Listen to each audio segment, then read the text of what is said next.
ಶಂಕರ್ ಚೂರು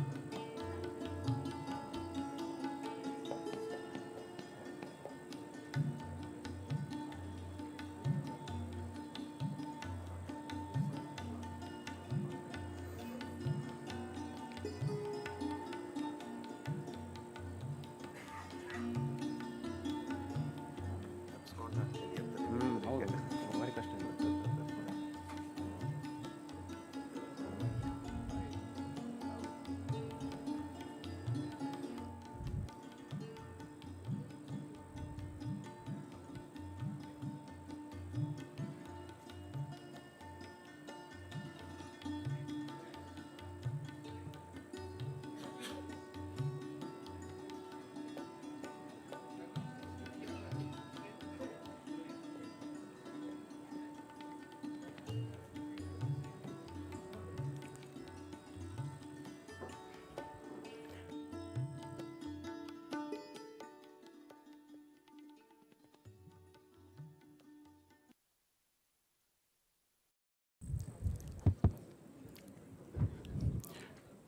ಶ್ರೀ ಗುರುಭ್ಯೋ ನಮಃ. ನಮಸ್ತೆ, ಶುಭ ಸಂಜೆ.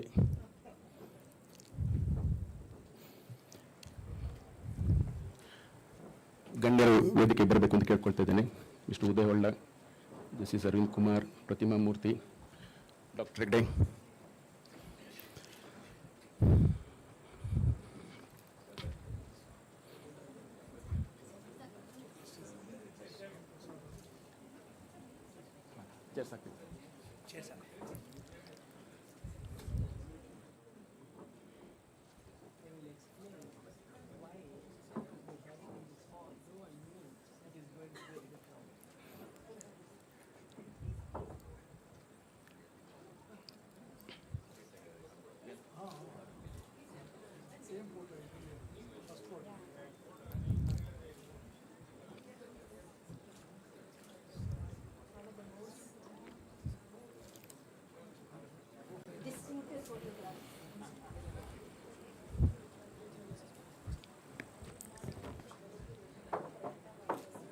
ದಯವಿಟ್ಟು ಆಸೀನರಾಗಿರಿ.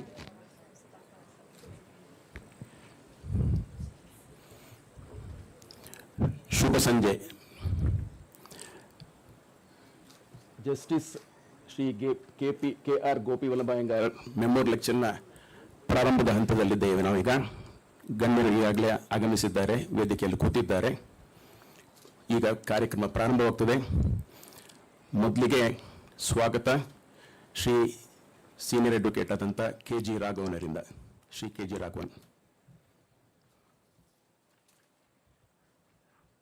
Honorable Justice Arvind Kumar, Judge Supreme Court of India, Dr. Pratima Murthy, Director NIMHANS, Mr. Uday Holla, my good and noble friend, Honorable Chief Justice of the Karnataka High Court, Honorable Judges of the Karnataka High Court, distinguished invitees, ladies and gentlemen.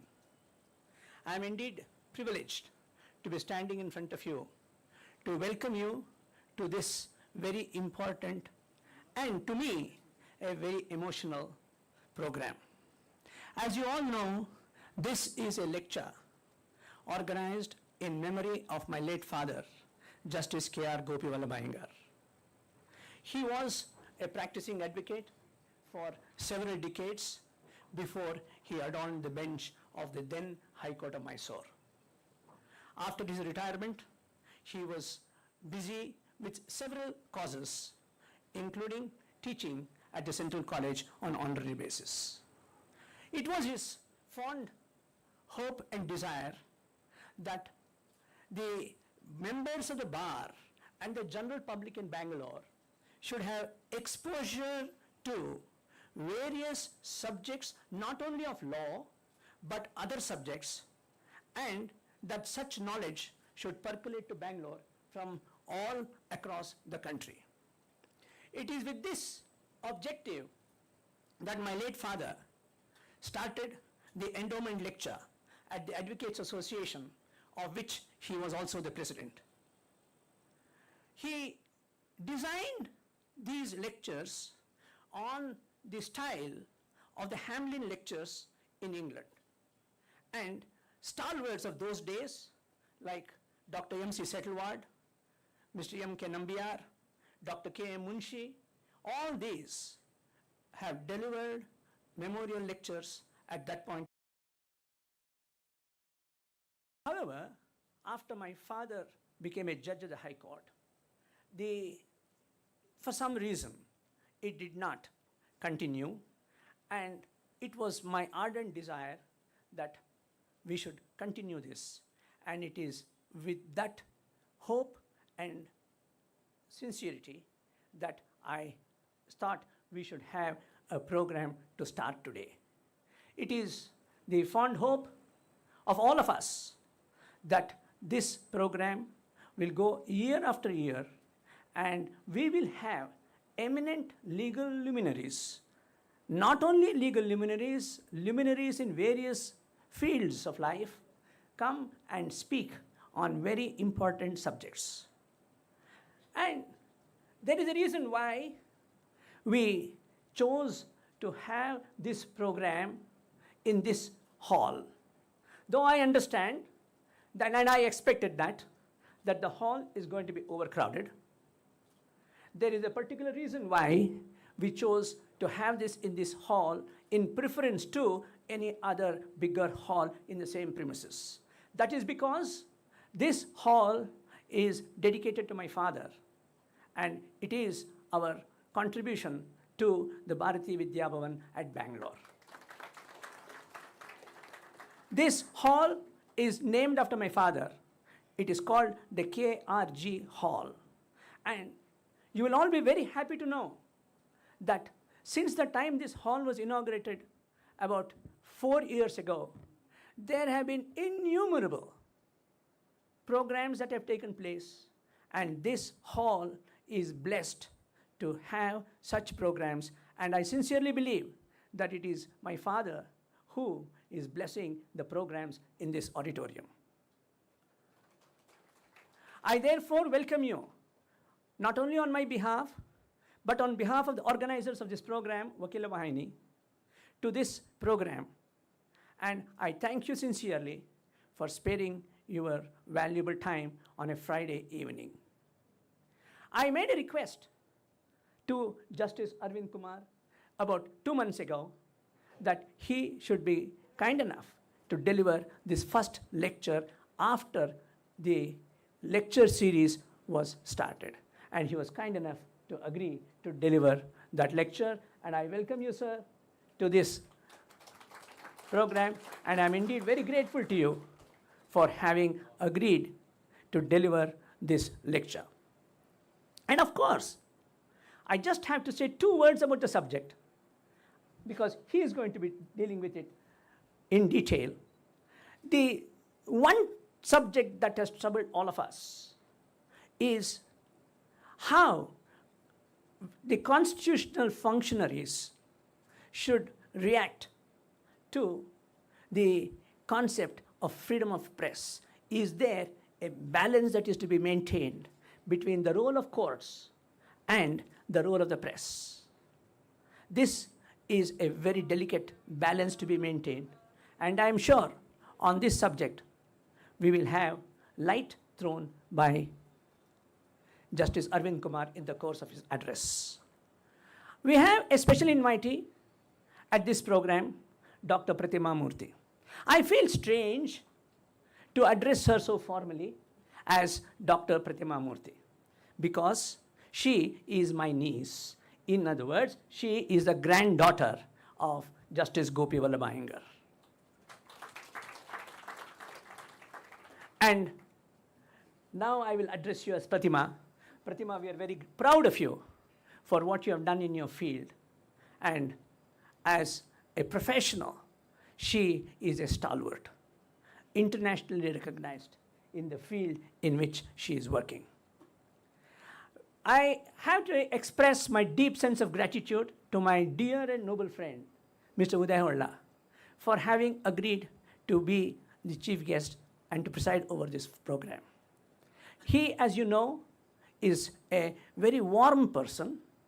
He is an eminent lawyer, and more than anything else, an extremely good friend. And I cannot thank him more for having agreed to be here with us this evening. I welcome all of you for having been here today, and I especially recognize the presence of the Honorable Chief Justice and the Honorable Judges of the High Court. There are several senior advocates and legal luminaries who are present here, and I extend my warm welcome to each one of you on my own personal behalf and on behalf of the organizers of this program. Thank you very much once again for being here today. Thank you, sir. We also have the presence of the chairman of Karnataka Law Commission, Dr. Ashok Inchigiri. We also welcome you, sir.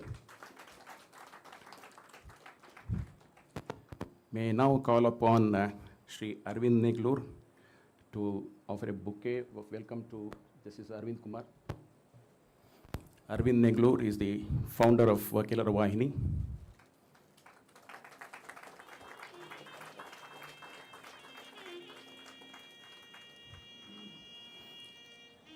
Sri Venkatesh Megravalli to Madam Pratima Murthy. Sri Venkatesh Megravalli is the sub-editor of Vakeelara Vaahini. Vishnu Praneeth to Mr. Uday HOLLA. You are our guest today, sir.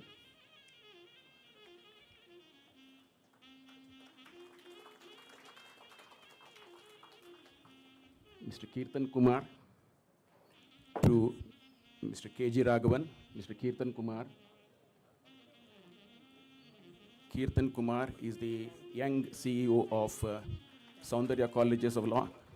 It's a Soundarya College of Management Institution, having about 10,000 students with him.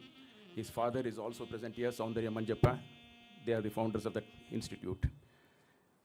Madam Chaitra, Miss Chaitra, to Dr. D.M. Hegde.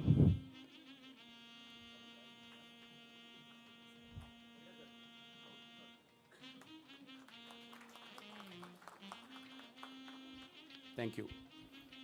We'll quickly go to the program. Now I call upon Madam S.R. Anuradha, Senior Advocate, to speak further on this program and the tribute to Justice GOPIVALLABHA IYENGAR.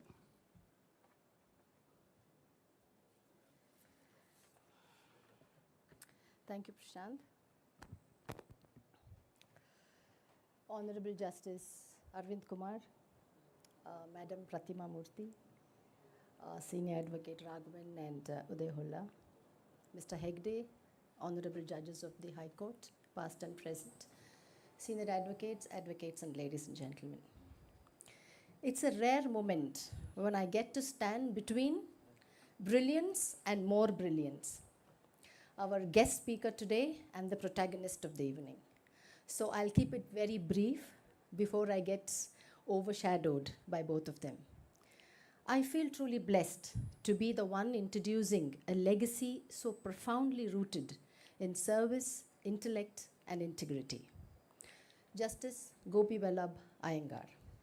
Born on December 24, 1908 in Tumkur, he rose from a humble background to become one of the towering figures in the legal landscapes of Karnataka.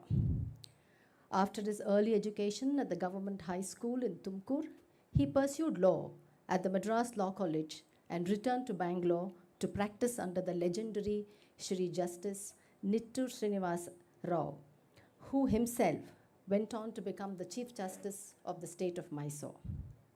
Justice GOPIVALLABHA IYENGAR quickly established himself as a leading practitioner in civil law, and as a president of the Advocates Association, he was instrumental in creating an endowment lecture series modeled on the prestigious Hamelin Lectures of England. These series attracted eminent legal minds and jurists like Settleward, Dr. Munshi, Mr. M.K. Nambiar, to name a few. He was a member of the Karnataka State Bar Council and in the year 1963 was elevated as the judge of the High Court of Mysore, serving with great distinction until his retirement in 1970. Post-retirement, he continued to contribute generously, leading a high-level inquiry into a major railway accident, teaching law at the Central Law College, Bangalore, and translating key legislations into Kannada. He was the chairperson of the Official Language Commission in Karnataka. He was also deeply involved in social, cultural, and religious institutions. His close association with Dr. Munshi led to the establishment of the Bharatiya Vidya Bhavan in Bangalore, where we stand. And he served as honorary treasurer and building committee chairman for many years. Today we are honored to be present in the presence of his son, Shri K.R.G. Raghavan, senior advocate, as we take meaningful steps to revive the very endowment lecture series that Justice Iyengar had so thoughtfully visioned. May I now request the dignitaries on the stage and the family members of Justice Iyengar to offer flowers to the portrait of Justice Iyengar as we have our heads in prayer for his eternal peace.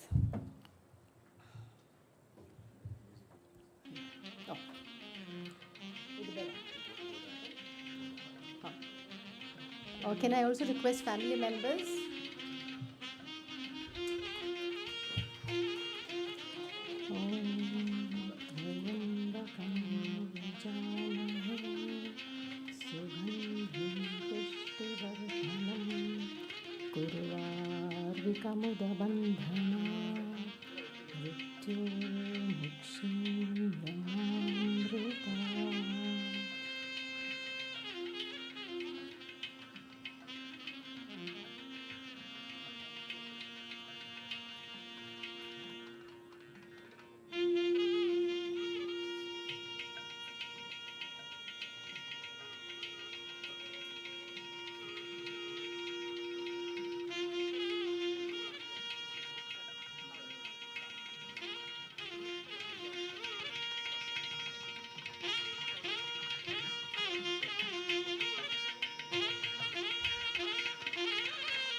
Thank you, everyone. We worship the three-eyed, that is Lord Shiva, who nourishes and nurtures all. May he liberate us from the bondage of death and lead us to mortality. With this prayer, may I request B.V. Krishna to introduce our speaker for the evening.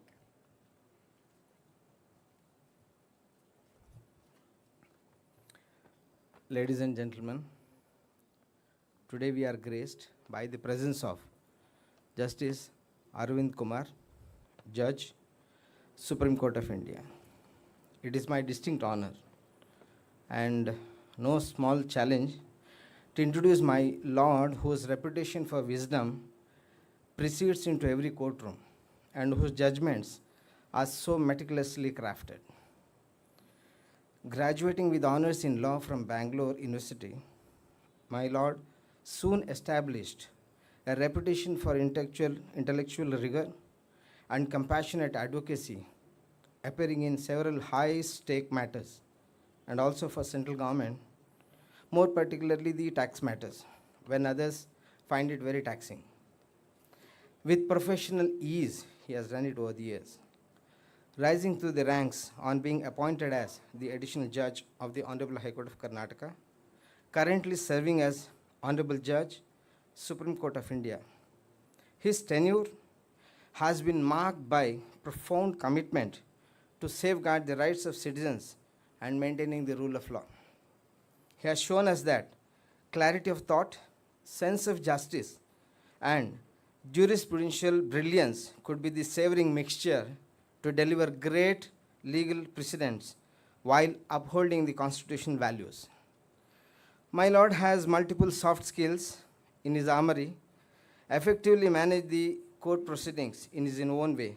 For once, I was a witness as he used the art of silence to silence a repetitive, non-ending argument of a senior counsel. In another instance, while presiding as the Chief Justice of High Court of Gujarat, he so beautifully used our Kannada language to effectively persuade a local language speaking lawyer of Gujarat to present his argument in English. Beyond the courtroom, my Lord is admired for his eloquence, humility, and dedication to mentor young legal minds, which many law interns vouch for. His sense of humor and timing on and off the bench is impeccable. His brotherly affection to the bar members is very well known.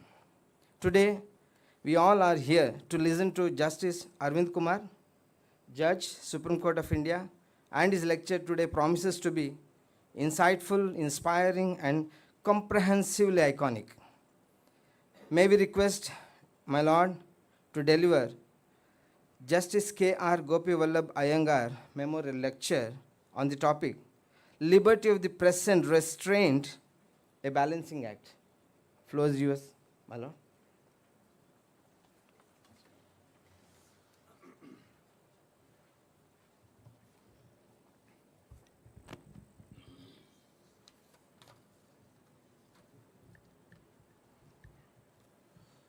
A very good evening to one and all. ಎಲ್ಲರಿಗೂ ನಮಸ್ಕಾರ. Respected dignitaries on the dais, Mr. K.R.G. Raghavan and Sri Uday learned senior advocates, Dr. Pratima Murthy, Director of NIMHANS, Mr. B.A. Megde, President of the Vakeelara Vaahini, Madam Justice Manjula Chellur, former Chief Justice, Justice Kameshwar Rao, present Chief Justice of Karnataka High Court, my esteemed brother judges, Justice Ashok B. Hinchigiri, Chairman, Karnataka State Law Commission, all my brother judges and sister judges, learned advocates. The moment I entered this hall, I felt I have come back to the Bengaluru bar, my bar. I was feeling very, very comfortable and at ease and at home. Today we have in our midst Mr. K.N. Shantakumar, Editor-in-Chief of Deccan Herald and Prajavani newspapers. There are many learned senior advocates. Raghavendra has come all the way from Delhi. Sriranga is here. So many, if I start, the whole speech will be the full of names whom I know. So I will just restrict. Even Basuraj Bar Council member is here. Arvind Kamath, learned Additional Solicitor General. Mr. Shanti Bhushan, learned Deputy Solicitor General. All my learned advocates. Mr. Ramaswamy, former Additional Chief Secretary, is here. He is standing. May I request any youngster to make way for him to occupy a seat. I think his son would be the ideal person to give him a seat. Mr. Raghavan said in his introductory speech that he had met me 2 months back and requested me to deliver the first lecture of the GOPIVALLABHA IYENGAR Memorial Lecture Series. The moment he said, I said, I will come. And before that, I asked him, what is the subject? When he said the subject would be liberty of the press and restraint, a balancing act, you will have to speak on this subject, I readily agreed for 2 reasons. which I did not disclose to him on that day, and I would like to share it from this dais. Number one, when I got married in the year 1990, Justice Nittur Srinivas Rao had attended my wedding. So my father introduced him and he said, he is an young budding lawyer, so you take the blessings of Justice Nittur Srinivas Rao. So I asked him in the reception, sir, who is the best colleague you had, junior you had? Immediately he said, Mr. Justice GOPIVALLABHA IYENGAR. So that was the first reason why I agreed. The second one was, one day I accidentally saw my father's passport. His occupation was written as journalist. So I said, now you are not a journalist, but you are in the profession. He was in cooperative movement. He was, at that time, he was the chairman of National Cooperative Housing Federation, New Delhi. So I asked him then, how come you are written as journalism? He said, I said, you please change it.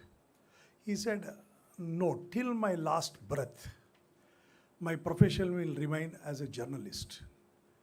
The two reasons which I do not want to take out, that is, it is only two persons who can change the course of the country.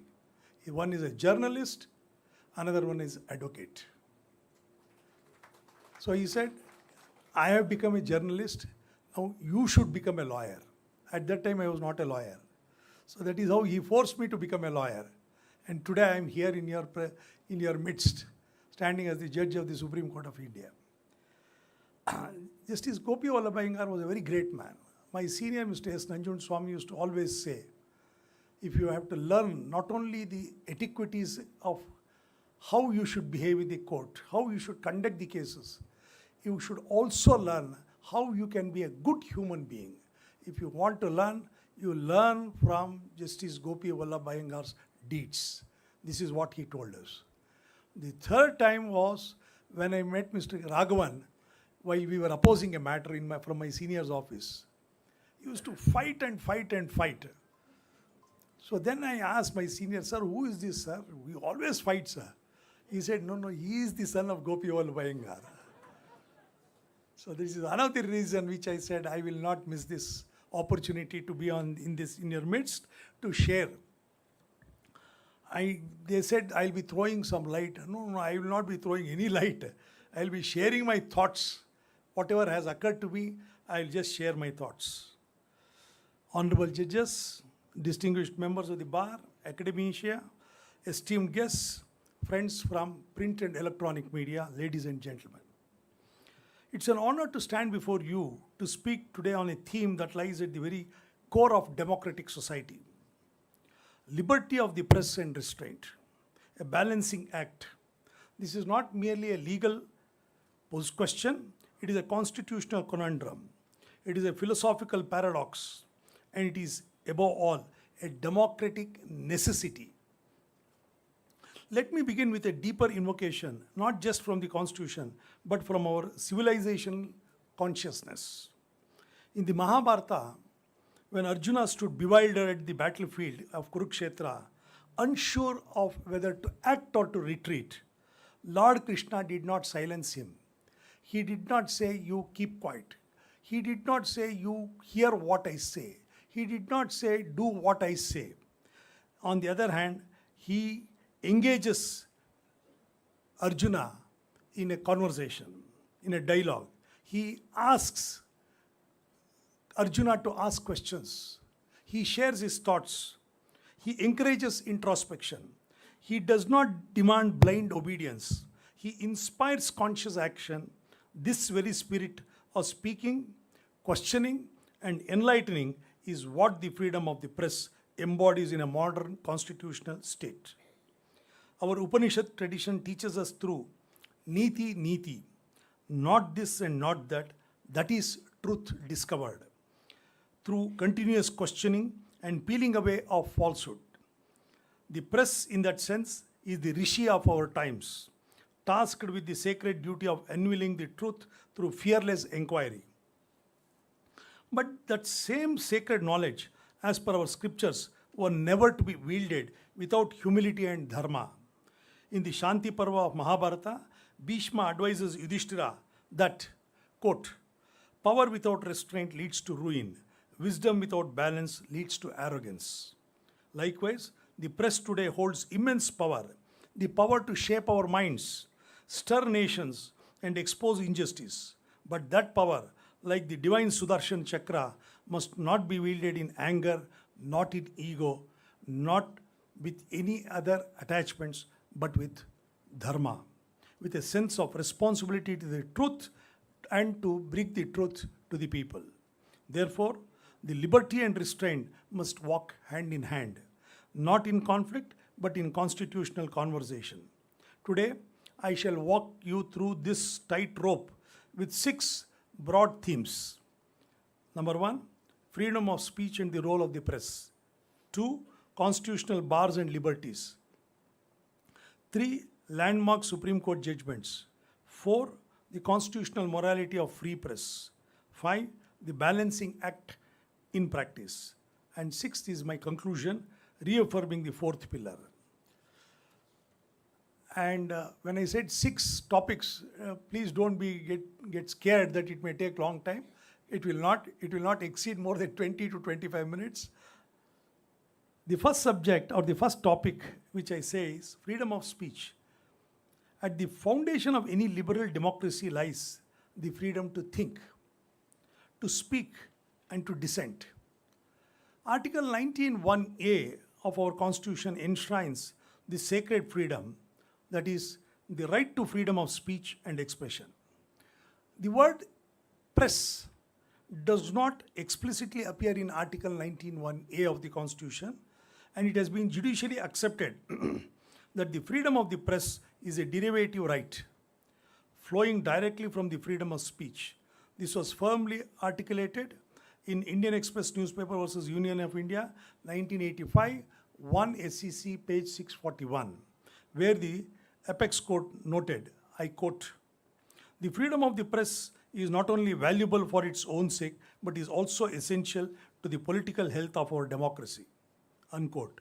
The press is our collective voice. It informs the citizens, scrutinizes the government, and ignites public debate. It is both sword and a shield, a protector of liberty and a platform for accountability. However, we must remember that the freedom of the press is not absolute. Even Voltaire, the great advocate of free thought, would concede that liberty without responsibility is tyranny in another form. In our ancient Hindu lore, the sages rishis were the voices of the people and the conscience of the kings. Or in other words, they were their conscience keepers. They spoke truth to power fearlessly and often at great risk. Today, the media is the inheritor of that sacred role. Both sages, but those sages also practiced what is called as mauna or silence when necessary and measured speech when appropriate. Freedom was never divorced from wisdom. In the same vein, press liberty must be accompanied by self-awareness. The tongue may be free, but the intellect must be bound by responsibility. The second chapter which I would like to deal with is constitutional bars and liberties. The framers of our Constitution envisioned a responsible liberty, hence the reasonable restrictions under Article 19(2) was envisaged. The state may impose restrictions in the interest of, number 1, sovereignty and integrity of India, 2, security of the state, 3, to maintain the friendly relations with foreign states, 4, public order, 5, decency or morality, 6, contempt of court, 7, defamation, and 8, incitement to an offense.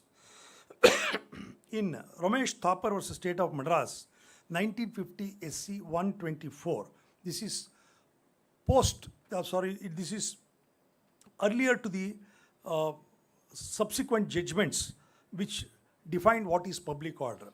The court struck down a state-imposed ban on a journal, holding that unless the restriction directly endangers the public order, it cannot be justified.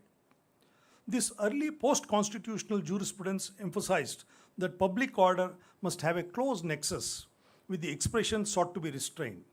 The court has since evolved a finely tuned approach to such restrictions favoring liberty unless the speech crosses into dangerous terrain.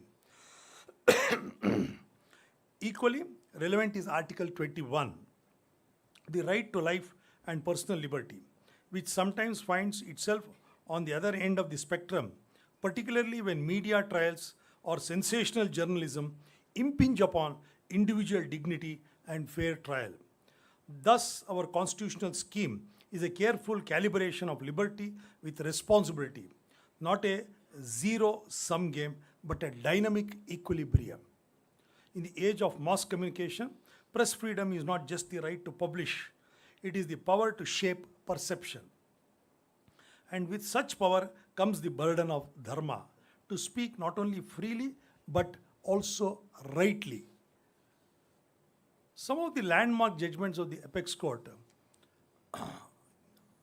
which I would like to deal only about few of them, which defined the judicial moments where the apex court walked on the razor edge of liberty and restraint. In Bennett Coleman versus Union of India, 72, two Supreme Court cases, page 788, at para 46, this is what the apex court said, I quote, the freedom of speech cannot be abridged on the ground that it may be exercised improperly. Under the misapprehension that it is likely to be misused, it cannot be, the right to freedom of press or freedom of right to free speech cannot be impinged. In Rajgopal versus State of Tamil Nadu, 1994, 6 SCC 632 at paragraph 29, it was observed the contours of privacy versus press freedom. I quote, the right to publish is a part of the freedom of the press, but it is the subject to the right to privacy of the individual. You cannot encroach upon the individual privacy and then claim or take umbrage under the right to free speech. In Sharda, India Real Estate versus SEBI, 2012, 10 SCC, page 603, at paragraph 49, the court upheld the concept of postponement orders to ensure fair trial rights, striking a balance of media freedom and judicial sanctity. In one of the recent judgments, that is Arnab Goswami versus Union of India, 2020, 14 volume, SCC page 12, it was held in a modern context. The court reiterated that the press must be protected against harassment, but not at the cost of hate speech or communal incitement.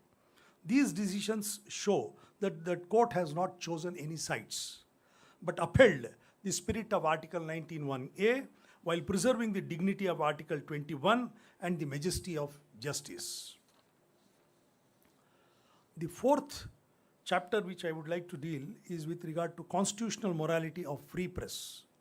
We now turn to a theme close to my heart, that is constitutional morality. The term constitutional morality was famously elaborated by the apex court in Navdeep Singh Johar versus Union of India, 2018, 10 SCC, page 1, where Justice Chandrachud described it as, quote, a pledge to preserve the letter and spirit of the Constitution. In this light, freedom of the press is not merely a legal right, it is a moral duty. It must serve truth over sensation, or public interest over profit. What do you call it, ratings? That should not be the yardstick. And constitutional values over corporate existence or corporate entities or corporate beneficiaries. The real test of the press freedom is not in its ability to criticize governments, but in its encourage to uphold truth when it is inconvenient, to question narratives when they are popular, and to speak for the voiceless when it is unprofitable. But this moral compass must point both ways. Editors, anchors, digital influencers, they are not just voices, they are power holders. And power, as we know, must bow to scrutiny. Free speech is the mantra, not as a weapon. Its purpose is transformation, not provocation. Similarly, The press must not only follow the law, it must uphold its moral spirit, just as in Bhagavad Gita, Arjuna is told that his actions must arise from Swadharma, his inner code. So too must the media follow its inner dharma, that is journalistic dharma. What are those journalistic dharma? Number one, seek truth, avoid harm, ensure it serves the public interest, and lastly, be accountable. We must recall that speech is a Shakti, a form of power, and Shakti in our tradition is both creative and destructive. It creates change when misused. It creates change, but when misused, it foments chaos. Hence, the Constitution steps in not to silence but to moderate or to balance it, like a charioteer directing a wild horse. Now comes the fifth aspect, that is the balancing act in practice. In practice, this balance is neither easy nor mechanical. It must evolve case by case, context by context. It all depends upon the terrain it travels. It takes its shape from the terrain it travels, where sometimes downwards, sometimes upwards, sometimes hard terrain. Consider these modern dilemmas. Number one, media trials before judicial ones. Two, social media virality versus verified journalism. Corporate ownership versus editorial independence. Fake news factories and algorithm-driven outrage. The question is, how do we regulate without stifling? How do we restrain without suppressing? Statutory frameworks like the Press Council Act, Cable Television Network Regulation Act, and IT Act and Rules 2021 provide necessary regulation.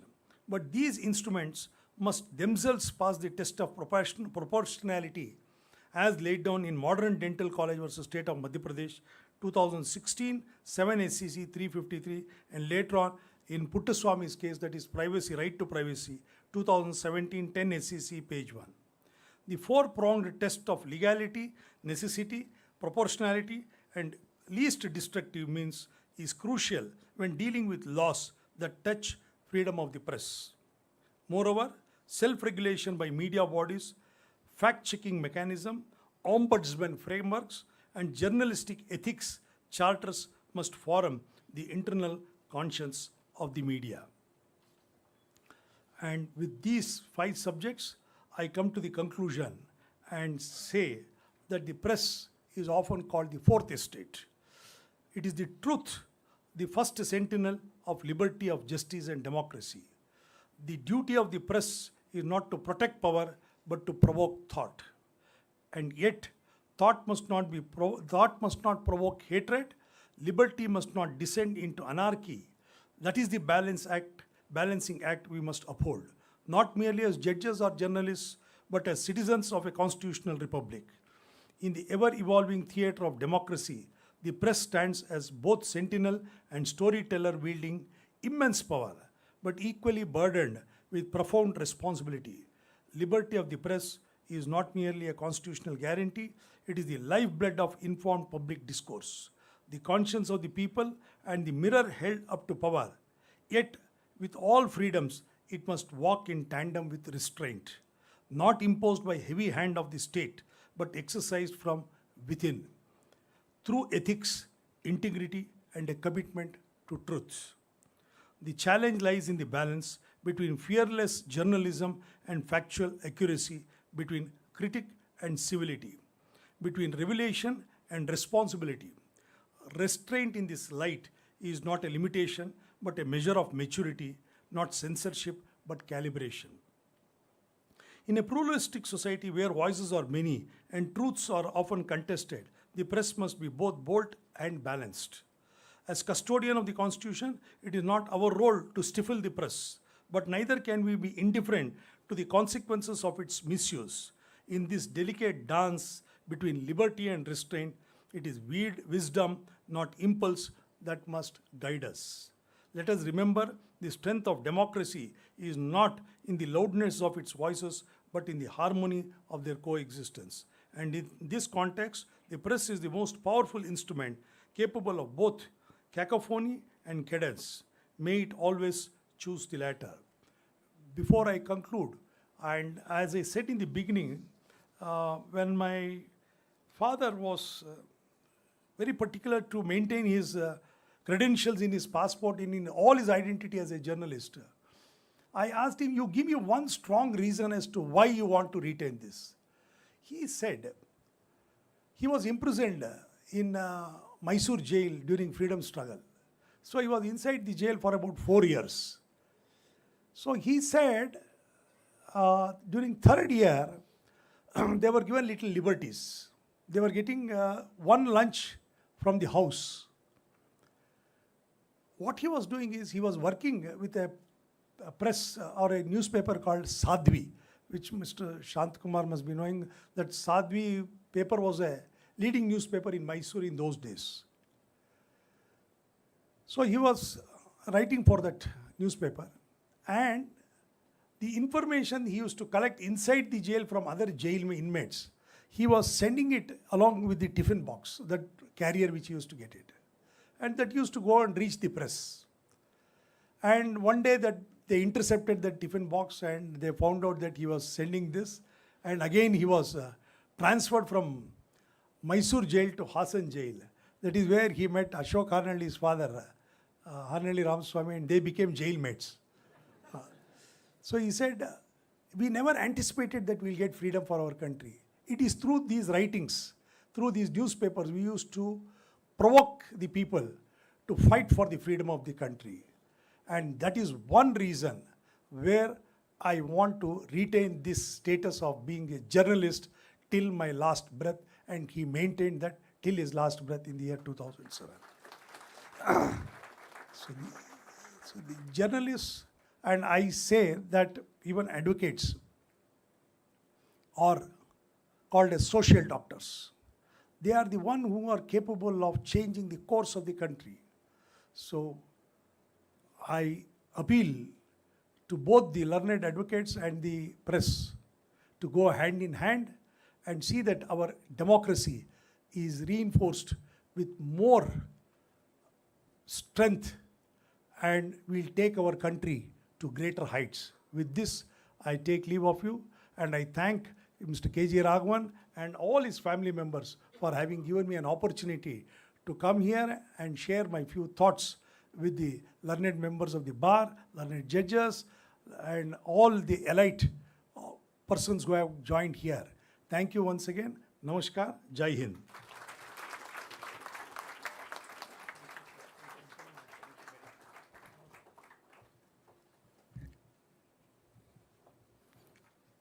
Thank you, sir, for your well-researched, segmented presentation. You also brought in your personal family experience into it. Lordship, you have said about the role of Lord Krishna in Mahabharata, that Rishivaryas were the voice of the people and the conscience of the kings. The press, likewise, is a Rishi of our times, tasked with sacred duty of enabling truth through fearless inquiry. Press should follow Swadharma, the inner code. Press is a charioteer riding the wild horse. Duty of the press is not to protect power, but to provoke thought process. Press must be bold, but also balanced. Media is the inheritor of the sacred role. We have published the book of Lordship's speech, which will be available, which will be delivered to you at the time when you are exiting from the auditorium. For the dignitaries on the dais and also the others who are present here, my learned friends also, Vakeelara Vaahini is also a journal which has been started by few advocates. So today's lecture, when Lordship has ended saying that the lawyers have a role to play as a social doctor, so we have started this magazine in August 2021. To tell you, when we started with about 28 pages. We were not sure whether we will be able to fill up all the 28 pages. we thought in the team, including Mr. Neglur, myself, and Dr. Hegde, maybe 14 page ನಾವು ಬರೀಬೇಕಾಗತ್ತೇನೋ, 14 page ನಮ್ಗೆ ಸಿಗ್ಬೋದೇನೋ, ಅಂದರೆ cover ಪುಟ ಎಲ್ಲ ಸಿಕ್ಕಿ ಸೇರಿಸ್ಕೊಂಡು. Today we have come to 40 pages. In fact, some issues it has been 48. And I'm telling you, I'm confessing, we are not able to find space to write now. That's the support I am getting from some of you who are present here. We have some of the authors who are present here, some of the youngsters, law interns, young law advocates, retired judges. They're all contributing articles. I would say the issue for July is already ready. I have all the articles, plus I have the articles for August and September. That's the huge response I'm getting from all of you. So we will be very grateful to you all for having this encouragement for us. I would also say, as Vakeelara Vaahini, which is a legal journal, we will follow the Dharma. We will not deviate from what we have said, and we will follow it. Vakeelara Vaahini also has a YouTube channel. We have started this recently, and there has been very good response. We have some of the stalwarts here who have been also interviewed there, the celebrities from the law field, as also some of the retired judges and others on the subject of law and common man. So Vakeelara Vaahini, in short, is a magazine by the lawyers, to the lawyers, the legal fraternity, and the common man, Janasamanyarige. This has been our motto. So we request all of you to support us, encourage us, and if we deviate from what we have been committed today, warn us also. Thank you very much. Two more words before that. Justice Prasanna Varale, when he was here as the Chief Justice, and later Justice Anjaria as the Chief Justice, had participated in our program on separate occasions. And they have said particularly, we have not found a similar magazine anywhere we have traveled in the whole of India. So that's a credit we have, and that's a bar we have, and the support we have. So we expect the same thing to be continued. We require your support. Thank you. Now is the time for speech by Madam Pratima Murthy. Before that, I request Shrikant Patil, advocate, to give a introduction of Madam. ಎಲ್ಲರಿಗೂ ನಮಸ್ಕಾರ. ಪ್ರಸ್ತುತ ಬೆಂಗಳೂರಿನ ರಾಷ್ಟ್ರೀಯ ಮಾನಸಿಕ ಆರೋಗ್ಯ ಮತ್ತು ನರವಿಜ್ಞಾನ ಸಂಸ್ಥೆಯ ನಿಮ್ಹಾನ್ಸ್ನ ನಿರ್ದೇಶಕಿಯಾಗಿರುವ ಭಾರತ ಕಂಡ ಪ್ರಖ್ಯಾತ ಮನೋವೈದ್ಯೆ, ಶಿಕ್ಷಣ ತಜ್ಞೆ, ಅತ್ಯುತ್ತಮ ಆಡಳಿತಗಾರ್ತಿ ಹಾಗೂ ಸಂಶೋಧಕಿಯಾಗಿರುವ ಡಾಕ್ಟರ್ ಪ್ರತಿಮಾ ಮೂರ್ತಿಯವರನ್ನು ತಮ್ಮೆಲ್ಲರಿಗೂ ಪರಿಚಯಿಸುವ ಸದಾವಕಾಶ ನನಗೊದಗಿದೆ. ಡಾಕ್ಟರ್ ಪ್ರತಿಮಾ ಮೂರ್ತಿಯವರು ತಮ್ಮ MBBS ವೈದ್ಯಕೀಯ ಪದವಿಯನ್ನು 1985ನೇ ಇಸವಿಯಲ್ಲಿ ಪಡೆದು ನಂತರ 1989ರಲ್ಲಿ ತಮ್ಮ DPM ಮತ್ತು MD ಪದವಿಯನ್ನು ಮನೋವೈದ್ಯಶಾಸ್ತ್ರದಲ್ಲಿ ಪಡೆದಿದ್ದಾರೆ.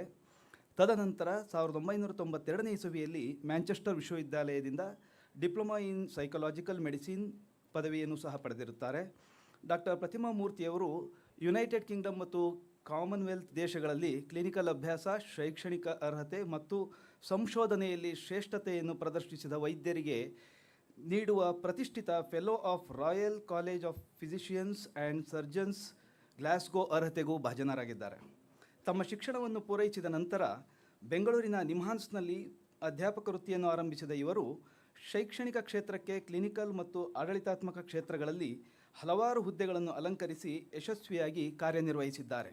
ಉದಾಹರಣೆಗೆ head of the department of psychiatry, head of the centre for addiction medicine, head of the forensic psychiatry and head of the chair of psychotherapy. ಇದಲ್ಲದೆ ತಮ್ಮಲ್ಲಿರುವ ಜ್ಞಾನ ಮತ್ತು ಪಾಂಡಿತ್ಯವನ್ನು ಮುಂದಿನ ಪೀಳಿಗೆಯವರಿಗೆ ವಿಸ್ತರಿಸುವ ಕಾಯಕದಲ್ಲಿ ತಮ್ಮನ್ನು ತೊಡಗಿಸಿಕೊಂಡು ನೂರಾರು ಸ್ನಾತಕೋತ್ತರ ಪದವಿ ವಿದ್ಯಾರ್ಥಿಗಳಿಗೆ, ಸ್ನಾತಕೋತ್ತರ ಪ್ರಬಂಧಗಳಿಗೆ ಮತ್ತು PhD ವಿದ್ಯಾರ್ಥಿಗಳಿಗೆ ಮಾರ್ಗದರ್ಶನವನ್ನು ನೀಡಿರುತ್ತಾರೆ. 2021ನೇ ಇಸವಿಯ COVID-19 ಸಂಕಷ್ಟದ ಸಮಯದಲ್ಲಿ ನಿಮ್ಹಾನ್ಸ್ನ ನಿರ್ದೇಶಕರಾಗಿ ಅಧಿಕಾರಿ ವಹಿಸಿಕೊಂಡ ಇವರು ಒಬ್ಬ ದೂರದೃಷ್ಟಿತ್ವ ಇರುವ ಆಡಳಿತಗಾರ್ತಿ ಎಂಬುದನ್ನು ತಮ್ಮ ಸಾಧನೆಗಳ ಮೂಲಕ ನಿರೂಪಿಸಿದ್ದಾರೆ. ಬಹುಮುಖ್ಯವಾದ ಕೆಲವು ಸಾಧನೆಗಳು ಇಂತಿವೆ: ಪ್ಲಾಟಿನಮ್ ಜುಬಿಲಿ ಆಡಿಟೋರಿಯಂನ ಸ್ಥಾಪನೆ, ಸೆಂಟ್ರಲೈಸ್ಡ್ ಲ್ಯಾಬೊರೇಟರಿ ಕಾಂಪ್ಲೆಕ್ಸ್ ಸ್ಥಾಪನೆ, ಹೊಸ ಆಡಳಿತಾತ್ಮಕ ಬ್ಲಾಕ್ನ ಸ್ಥಾಪನೆ, ಸೈಕ್ಯಾಟ್ರಿಸ್ಟ್ ಸ್ಪೆಷಾಲಿಟಿ ಬ್ಲಾಕ್ ಸ್ಥಾಪನೆ. ಬಹುಮುಖ್ಯವಾದ ಅಂಶವೇನೆಂದರೆ ಇವರು ಕಳೆದ 50 ವರ್ಷಗಳಲ್ಲಿ ಉನ್ನತ ಹುದ್ದೆಯನ್ನು ಅಲಂಕರಿಸಿದ ಈ ಸಂಸ್ಥೆಯ ಉನ್ನತ ಹುದ್ದೆಯನ್ನು ಅಲಂಕರಿಸಿದ 2ನೇ ಮಹಿಳೆ ಮತ್ತು ಮೊದಲ ಮಹಿಳಾ ಮನೋವೈದ್ಯೆಯಾಗಿದ್ದಾರೆ. ಇವರ ಅತ್ಯಂತ ಪ್ರಮುಖ ಕೊಡುಗೆಗಳೆಂದರೆ ಭಾರತದಲ್ಲಿರುವ ಅತಿ ದೊಡ್ಡ ಮಾನಸಿಕ ಆರೋಗ್ಯ ಸಹಾಯವಾಣಿಯಾದ ಟೆಲಿಮಾನಸ್ ಕಾರ್ಯಕ್ರಮವನ್ನು ರೂಪಿಸಿದ್ದು. ಈ ಕಾರ್ಯಕ್ರಮವು ಸುಮಾರು 18 ಲಕ್ಷಕ್ಕೂ ಹೆಚ್ಚು ಕರೆಗಳನ್ನು ನಿರ್ವಹಿಸುವುದಲ್ಲದೆ ದೇಶದ ನಾಗರಿಕರನ್ನು ತರಬೇತಿ ಪಡೆದ ಮೆಂಟಲ್ ಹೆಲ್ತ್ ಪ್ರೊಫೆಷನಲ್ಸ್ ಜೊತೆಗೆ ಸಂಪರ್ಕಿಸುತ್ತದೆ. ಭಾರತದಲ್ಲಿನ ರಾಷ್ಟ್ರೀಯ ಮಾನಸಿಕ ಆರೋಗ್ಯ ನೀತಿ ಮತ್ತು ವ್ಯವಸ್ಥೆಯ ಸುಧಾರಣೆಗಳ ಬಗ್ಗೆ ಭಾರತ ಸರ್ಕಾರವು ಕೈಗೊಳ್ಳುವ ಹಲವಾರು ಯೋಜನೆಗಳಲ್ಲಿ ಬಹುಮುಖ್ಯ ಕೊಡುಗೆಗಳನ್ನು ಸಹ ಇವರು ನೀಡಿದ್ದಾರೆ. ಉದಾಹರಣೆಗೆ national mental health policy of 2014, the mental health care act 2017, national suicide prevention strategy 2022. Doctor Pratima ಮೂರ್ತಿಯವರ ಸಾಧನೆಯ ಹೆಜ್ಜೆಗಳನ್ನು ಭಾರತದಲ್ಲಷ್ಟೇ ಅಲ್ಲದೆ ಅಂತಾರಾಷ್ಟ್ರೀಯ ಮಟ್ಟದಲ್ಲಿಯೂ ಸಹ ಕಾಣಬಹುದು. ಇವರು world health organization, united nations office on drugs and crime ಮತ್ತು ಇಂಟರ್ನ್ಯಾಷನಲ್ ಲೇಬರ್ ಆರ್ಗನೈಸೇಷನ್ನಂತಹ ಮುಂತಾದ ಸಂಸ್ಥೆಗಳಿಗೆ ಸಲಹೆಗಳನ್ನು ಸಹ ನೀಡಿದ್ದಾರೆ. ಇದಲ್ಲದೆ ವರ್ಲ್ಡ್ ಹೆಲ್ತ್ ಆರ್ಗನೈಸೇಷನ್ನ ಸ್ಟ್ರಾಟಜಿಕ್ ಆ್ಯಂಡ್ ಟೆಕ್ನಿಕಲ್ ಅಡ್ವೈಸರಿ ಗ್ರೂಪ್ನ ಸದಸ್ಯರಾಗಿ ಮತ್ತು ಜಾಗತಿಕ ತಜ್ಞರಾಗಿ ಕೊಡುಗೆಗಳನ್ನು ನೀಡಿದ್ದಾರೆ. ಅತ್ಯುತ್ತಮ ಮತ್ತು ಅಂತಾರಾಷ್ಟ್ರೀಯ ಮಟ್ಟದ ಸಂಶೋಧಕರು ಆಗಿರುವ ಇವರು ಡಾಕ್ಟರ್ ಪ್ರತಿಮಾ ಮೂರ್ತಿಯವರ ಸುಮಾರು 300ಕ್ಕೂ ಹೆಚ್ಚು ಲೇಖನಗಳನ್ನು ಪಿಯರ್ ರಿವ್ಯೂಡ್ ಜರ್ನಲ್ಸ್ಗಳಲ್ಲಿ ಪ್ರಕಟಗೊಂಡಿವೆ ಮತ್ತು 400ಕ್ಕೂ ಹೆಚ್ಚು ವೈಜ್ಞಾನಿಕ ಪ್ರೆಸೆಂಟೇಷನ್ಸ್ಗಳು, ಸುಮಾರು 40ಕ್ಕೂ ಹೆಚ್ಚು ರಿಸರ್ಚ್ ಪ್ರಾಜೆಕ್ಟ್ಗಳನ್ನು ಸಹ ಇವರು ಪೂರ್ಣಗೊಳಿಸಿದ್ದಾರೆ. ಇಷ್ಟೇ ಅಲ್ಲದೆ ಇವರು ಸಮಾಜಕ್ಕೆ ಮತ್ತು ದೇಶಕ್ಕೆ ನೀಡಿರುವ ಸೇವೆಗಳಿಗೆ ಸನ್ಮಾನಗಳು ಮತ್ತು ಪುರಸ್ಕಾರಗಳಿಗೆ ಸಹ ಭಾಜನರಾಗಿದ್ದಾರೆ. ಅವುಗಳೆಂದರೆ doctor Raja Ramanna award from government of Karnataka in the year 2019, Rotary life time achievement award for de addiction 2020ನೇ ಇಸವಿಯಲ್ಲಿ.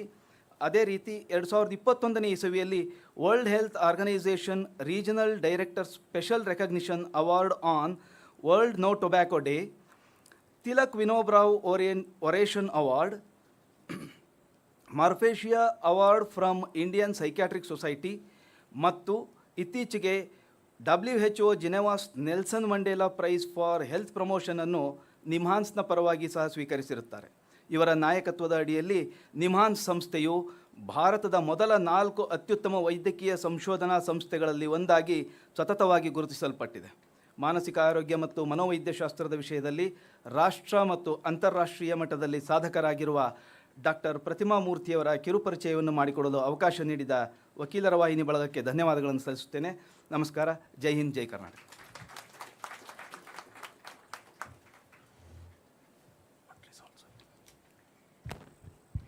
Thank you very much, Honorable Justice Arvind Kumar, Shri Uday Holla, Shri K.R.G. Raghavan, Shri Hegde, former Chief Justice of the Supreme Court of India, present Chief Justice of the Karnataka High Court, Honorable Justices, Senior Advocates, journalists, ladies and gentlemen.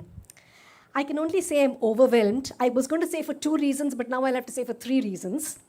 The first is, of course, thank you very much for that very, very generous introduction. I must say that there are 2 very, very important recent introductions which I am very pleased about, and that is that the Government of India has actually sanctioned a new outpatient department for NIMHANS after 40 long years.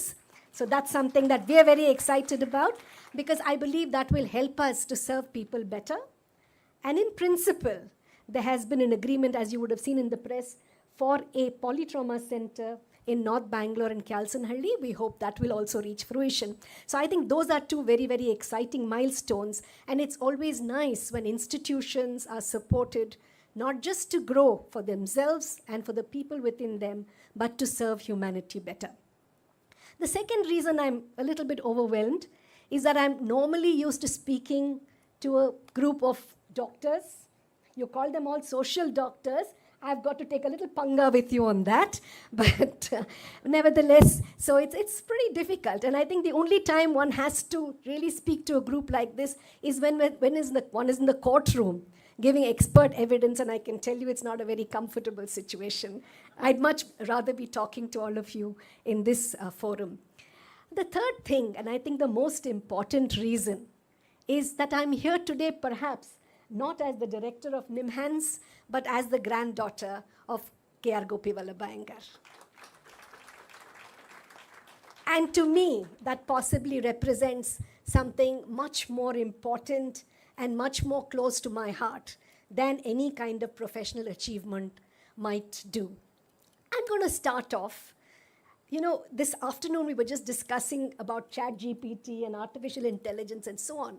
So curiously, I mean, you know, this was perhaps about 5 decades ago when my grandfather was actually, you know, a judge in the Karnataka High Court. But I thought, let me just check what ChatGPT will say about my grandfather. Idle curiosity. I'm going to say a lot of personal things which ChatGPT doesn't know about, but perhaps after this recording will get incorporated in further ChatGPT descriptions. Nevertheless, I asked ChatGPT to present an ode to my grandfather. So ChatGPT went, and after listening to this, you'll realize that it's a fair description of what you said about my grandfather. And of course, I'll tell you a little bit more. So it says, ode to K.R.G. GOPIVALLABHA IYENGAR, O stalwart of the law, whose wisdom stood like granite firm through storm and flood, justice shone through your noble mind, a beacon clear, composed, refined. In Karnataka's proud and hallowed hall, your voice rang true with duty's call, not swayed by power, nor pride, nor plea, but tempered strong by equity. Upon the bench you carved your name in letters fair, not sought for fame, but for the cause of truth alone, you judged with grace as right was shown. With language crisp and reason deep, you stirred the soul, made tyrants weep. The common man found strength anew in verdicts wise, in justice true. You held the scales with even hand, a scholar firm, a leader grand. Every ruling bore the stamp of thought. In every line, the law was taught.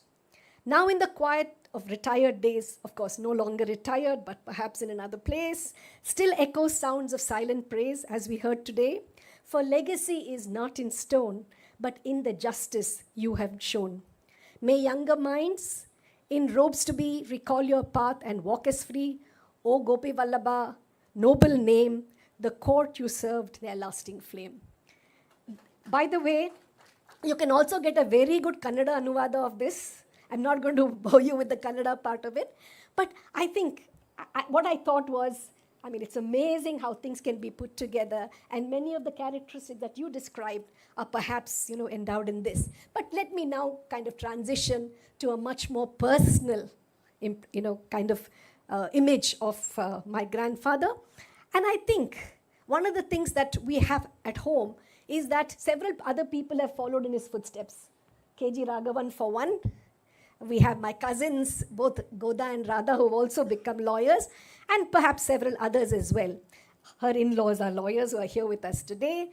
So we are completely underpowered as far as doctors are concerned.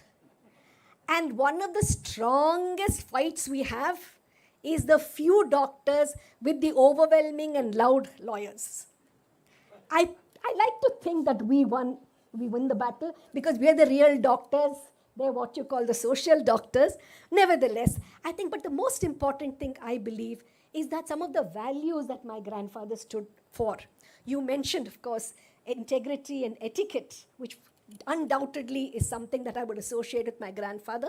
But the idea of keeping, your values being grounded, being fair, being equitable, being kind, being generous, being firm and on the side of the truth are all values that possibly all of us have inculcated over time. In the introduction, they mentioned that silence was one of the weapons that you used. My grandfather also used silence most effectively. All he had to do was not say anything, and you would be sure, you would wonder what you did wrong and correct yourself immediately. So amazing kind of use of silence. But as a judge, I was all of 2 years old when he became a judge in the Karnataka High Court. So clearly I do not have any real images of what he was like in the courtroom, except perhaps going and picking him up in the car that used to bring him home at times. But my outstanding memory of my grandfather was my having to recite "Ate a Peanut" in front of all the brother judges who came home. You could be sure if I was visiting my grandfather and somebody came home, he would call me, and I, all of 4 or 5 years old, would stand up there and recite "Ate a Peanut." I don't know how many of you know that song, which was very popular, which was a nursery rhyme that was very popular. But that's what I remember doing. And now, I know it feels a little bit like a performing monkey now, but I'm sure I kind of enjoyed the kind of attention that I got. And then he resided in a place which had judges all around. There was Justice Sadashivaya, and we used to go to his house a lot. There was Justice Chandrasekhar, we used to visit their family a lot.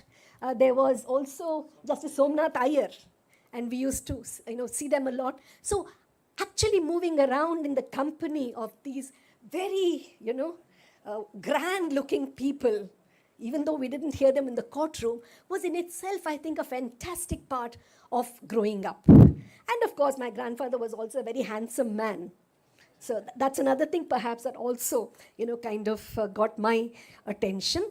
But most importantly, the time he gave for his family is, I think, something that all of us must, as professionals, understand that it's so important to find a work-life balance, even for the most busiest persons. And I say that, these are all my recollections of many, many years ago, but he always found time. Even if he was busy in his chamber, he would come out when people came, greet them, spend time with them, inquire about them. I've heard a lot about his generosity in helping family members who were not very well off. And I think that's again a greatness that is something that we've all come to admire. So otherwise also immaculately dressed, sagacious, extremely fluent in what he would deliver in his speeches. I've listened to a few speeches of his as well, and that's something, again, to remember very well. The other thing I remember very much are the trips outside.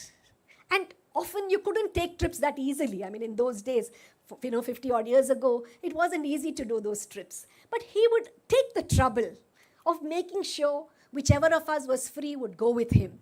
So I remember very, very vividly, for example, a trip to Mysore, where there were some family friends, a person who worked, a senior person in the railways. And so when you have memories, it's not just memories of trips. What I remember from that trip is ragi malt. Ragi malt was a drink I had never been exposed to. And the fact that trip is associated with ragi malt, a taste that I acquired at that time. So a lot of memories, tastes, smells, touch, tactile kind of things are all associated with, times then.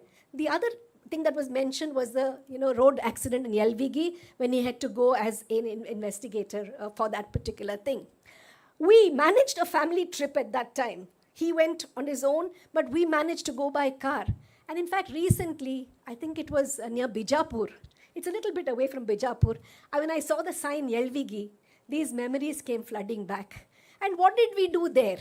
Nothing much. We stayed in some, rest house, and then we ate. Again, my first impression was soppin kadle. I don't know how many of you eat soppin kadle, but my memory, I had not seen it in Bangalore at all. And for the first time, near Elvigi, we actually ate soppin kadle, and that again is a most joyful memory. There are many memories like that. I believe once they left me behind and went on this grand trip, I think it was Davangere or something, not very far away, but then I promptly fell sick because my mother was accompanying the entourage, and as a result, they had to come hurrying back, cutting their trip short. So I've done important things like that as well, making sure that they can't have a good time with me. So, and we have some fantastic photographs that it was only J.J. Welling at that time. Mr. Shantakumar, I think you would know. It was down MG Road, J.J. Welling. And the most wonderful pictures of their swearing-in ceremony, all the brother judges standing in line, fantastic black and white photographs that, for generations to come, whenever you look at it, it brings back wonderful memories of what they all were at that time. And that was very well preserved in our families. My mother preserved them very well. And finally, I just want to say, that Justice talked about, the importance of liberty as well as restraint. I think liberty and restraint are things that are relevant not just to the press, but to every one of us. I worked in the area of human rights with the National Human Rights Commission, where we talk of the rights of persons with mental disorders, rights of patients coming to hospitals. Even there, I believe the rights must always be embellished with responsibility, understood with responsibility. And as we move in a country where we look at making sure that even the most vulnerable individual can exercise their rights, understanding that as citizens we have a huge responsibility in taking the country forward, is something that I just wanted to say. So, to end, I just wanted to say that whatever is the culture of tradition and responsibility, we all kind of possibly develop in our early years. So the models and the kind of transformative, things, you mentioned your father and how his attitude to life kind of, stayed with you for a long time. Similarly, I think these kind of role models that we see, particularly very close to us, can be impactful and can change us for life. So for those of all of you who are young in this audience, the few people here, I think you don't know the kind of impact that you can make on people. So the way you conduct yourself, the way you speak, the way you dress, the way you kind of interact with people is going to make a huge impact. And I think that's something we need on future generations. They don't have to be your grandchildren. It could be the entire citizenry that you can impact. So I think we all need to take care on the way we handle ourselves and be role models for other children and for society at large. Thank you very much, KGR, for having me. K.R.G and KGR are almost kind of synonymous with each other. So thank you very much. And thanks to all the family members who are here. There's only one doctor, as I mentioned, but there are many lawyers and other professionals. Thank you very much for hearing me.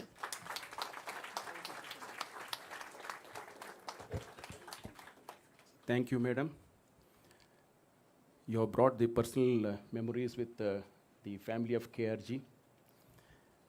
You have also said about your growing in the family and the family bondage, which is very important. So you are a medical doctor in the midst of a social doctor. And ragi malt is the secret of your energy. Thank you. May I now call upon Shri Uday to give the presidential remarks. Shri Uday.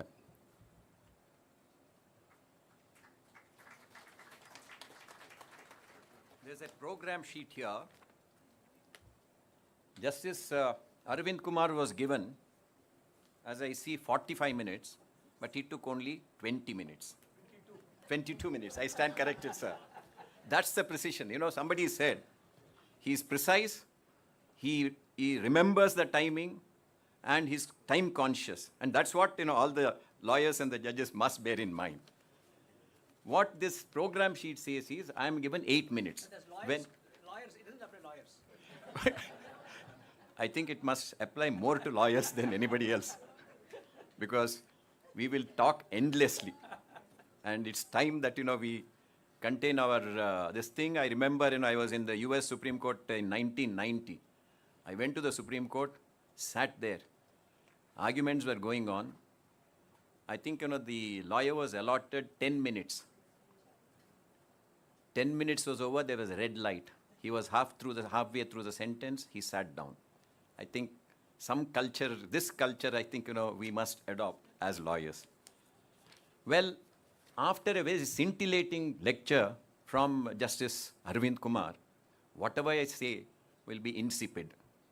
I want to say only this. Today, everybody is on iPhone or phone or iPad. Social media has taken over us. What do we see? It is only gossip and nothing else. It is these kinds of lectures which will energize us, which will make us think. In fact, I would say Justice Arvind Kumar has given us a food for thought. And these kinds of lectures, and I am grateful to Mr. K.G. Raghavan, my dear friend, because he says this endowment lecture will be there every year. The youngsters, to scintillate them, to make them think this kind of lectures are extremely important, because we have today stopped thinking. We only go into the net, we look at it, we find something, and we think that is what it is. We have stopped thinking. I think these kinds of lectures with such scintillating lectures given by Justice Arvind Kumar, we will start thinking, and I am grateful to Mr. Raghavan for creating this endowment lecture. Well, coming to the press and media, I can only say an apocryphal story. It is said that Pope, one of the popes, in 80s, very benevolent Pope, very kind-hearted.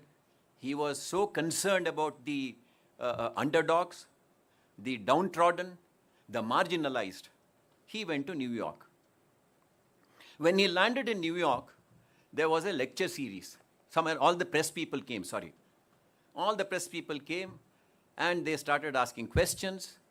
One of the pressmen asked him, Pope, you are known for your sympathy and empathy for the marginalized, for the downtrodden. Are you going to visit the red light district in New York? And he asked, Pope asked, where is the red light district? Next day's headline said, Pope asked, where is red light district in New York? Now, this kind of a slant, which we see in the newspapers today, was there earlier also. But today it is more. So, as Justice Arvind Kumar said, responsibility. As he said, there is freedom of speech with responsibility. That is absolutely essential. If you see the papers, you will find on one side a slant towards right, another side slant towards left. Where is the center? And press is not just paper press or the print media. It is also the TV channels. And today, you have a clear cleavage. There is nothing like a center, nothing like people who think. It's always shouting in the TV, and press, again a slant. I think it is time that, after all, what is press? Press today, those of you who have remember, I'm sure many of you are not even born. When the emergency was there, it is the press which played an important role. And Indian Express was at the forefront of the fight. And thanks to this fight that went on, many people were incarcerated. Things were different then, but press stood solidly for the freedom and for the democracy. And that is what is needed.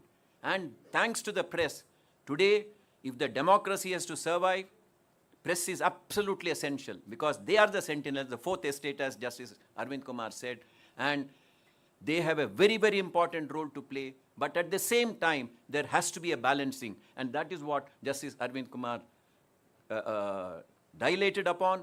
And I'm sure all of us will now start thinking, including the pressmen, whoever have come here.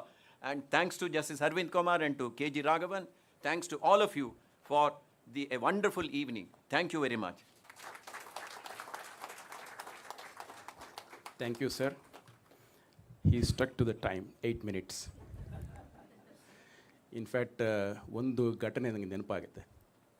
ಉದಯ ಹೊಳ್ಳವರು ತರೋರೆ ಒಬ್ಬರು ಯಾರೋ ಇದ್ದವರು preside ಮಾಡಲಿಕ್ಕಿತ್ತು. ಒಂದು ಕಡೆಯಿಂದ ಒಬ್ಬರು ಅಧ್ಯಾಪಕರು, ಇನ್ನೊಂದು ಕಡೆಯಿಂದ ವಕೀಲರು, ಇಬ್ಬರದ್ದು ಭಾಷಣ.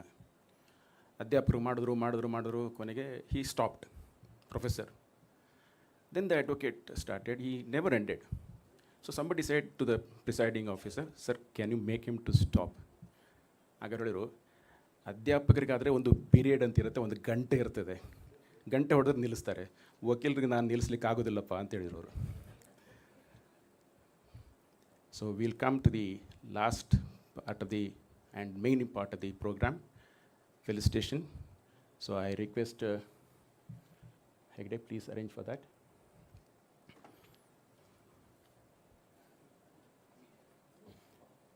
May I request Justice Arvind Kumar to please come and sit. Justice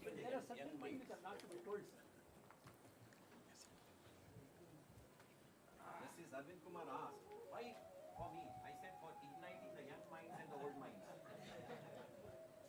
That's more important.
It's with great immense pride and deep admiration that we respect a legal luminary, a mentor to many, a statesman of the courtroom, and above all, a gentleman.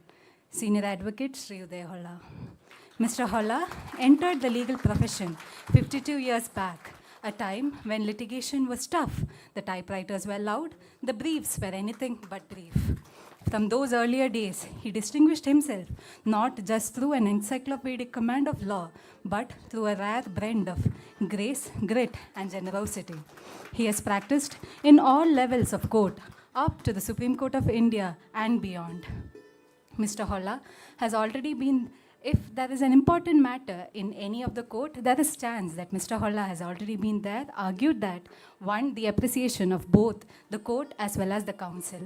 His contributions extend beyond borders. What truly elevates Sir is what sets him apart, not merely by the volume of the briefs that he has handled, but by the depth of the values that he upholds. A senior counsel of high standing, he has been appointed as the Advocate General of Karnataka not once, not twice, but 4 times. A rare distinction that reflects not just competence, but unwavering integrity and trust. And then there is the side of Mr. Holla that not all citizens, clients or counsels may have seen, a compassionate citizen deeply involved in social service. Through his role as managing trustee of Bengaluru Professionals Benevolent Fund, he has helped countless advocates during medical emergencies, family tragedies, and financial distress. In a profession known for its pressure, he has quietly built a platform of dignity, relief, and solidarity. For budding lawyers amongst us and students present here, Mr. Holla's lectures, arguments have been transformative for us, clarifying complex constitutional principles with conviction and modesty. Sir has shown that law is flexible as well as humane, inspiring us through his views on judicial as creativity and dissent. Sir, by this we are honoring ourselves in the fraternity. Sir, on behalf of the legal fraternity, we from Vakeelara Vaahini thank you for being the beacon of wisdom, humility, and tireless dedication. You have not only inspired a great generation, but you have uplifted the profession itself. Thank you, sir.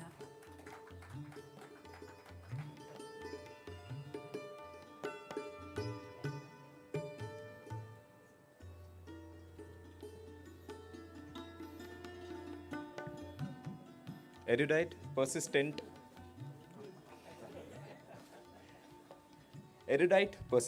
honest, self-aware and wholehearted. Numerous adjectives, one man. The prodigy of an illustrious father and a distinguished senior counsel, Mr. K.R.G. Raghavan.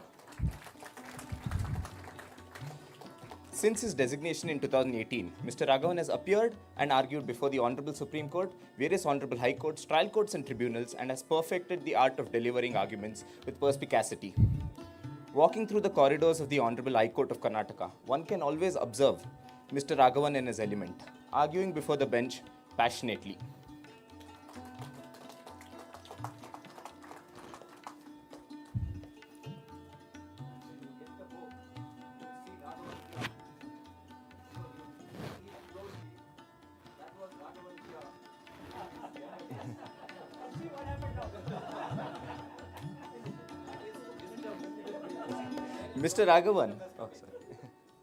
Mr. Raghavan has guided various young advocates, not only at seminars and conferences, but in his daily interactions with us, at the bar and in the corridors of the court.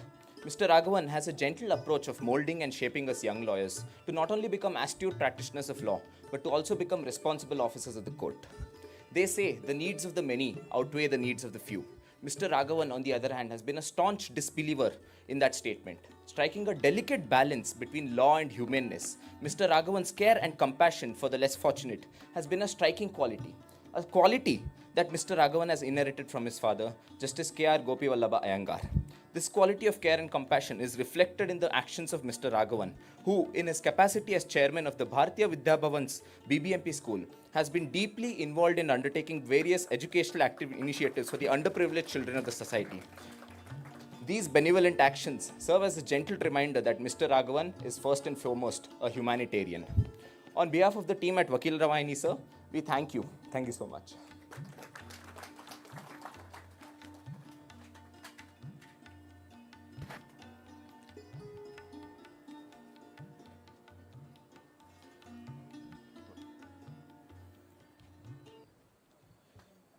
That was young advocate Amrita Navada and Sandeepani Naglur who briefed about this. They are bright advocates coming up in profession. Sir, with this, I think we have honored you, and actually we are getting honored because of that. So we thank you from bottom of heart from Vakeelara Vaahini.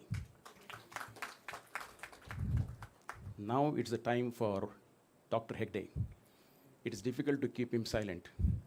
So we deliberately strategized to see that he is not made to speak till now. Vote of thanks, Dr. D.M. Hegde.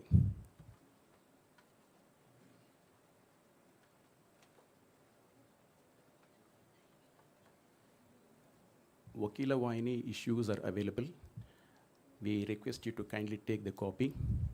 We also request you to subscribe to the magazine as also to the YouTube channel. The QR code is also available. Thank you.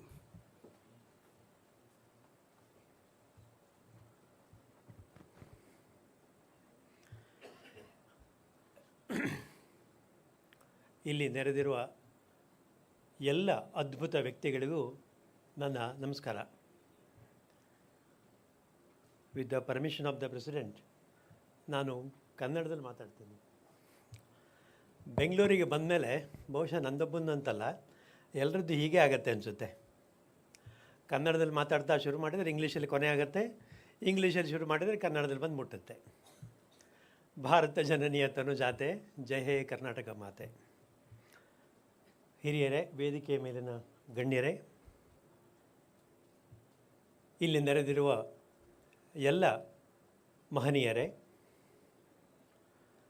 ಪುಣ್ಯವಿದು ಜನ್ಮ ಜನ್ಮದ ಪುಣ್ಯವಿದು. 50 ವರ್ಷ ಹಿಂದೆ ಜಗತ್ತು ಹೇಗಿತ್ತು, 100 ವರ್ಷ ಹಿಂದೆ ಜಗತ್ತು ಹೇಗಿತ್ತು, 500 ವರ್ಷ ಹಿಂದೆ ಜಗತ್ತು ಹೇಗಿತ್ತು ಅಂತ ಒಂದು ಪ್ರಶ್ನೆ ಬರುತ್ತೆ. ಅಷ್ಟೇ ಬಿಟ್ಟರೆ ಅದು ಹೀಗೆ ಇತ್ತು ಅನ್ನುವ ಅನುಭವ ನಮಗೆ ದಕ್ಕಲ್ಲ.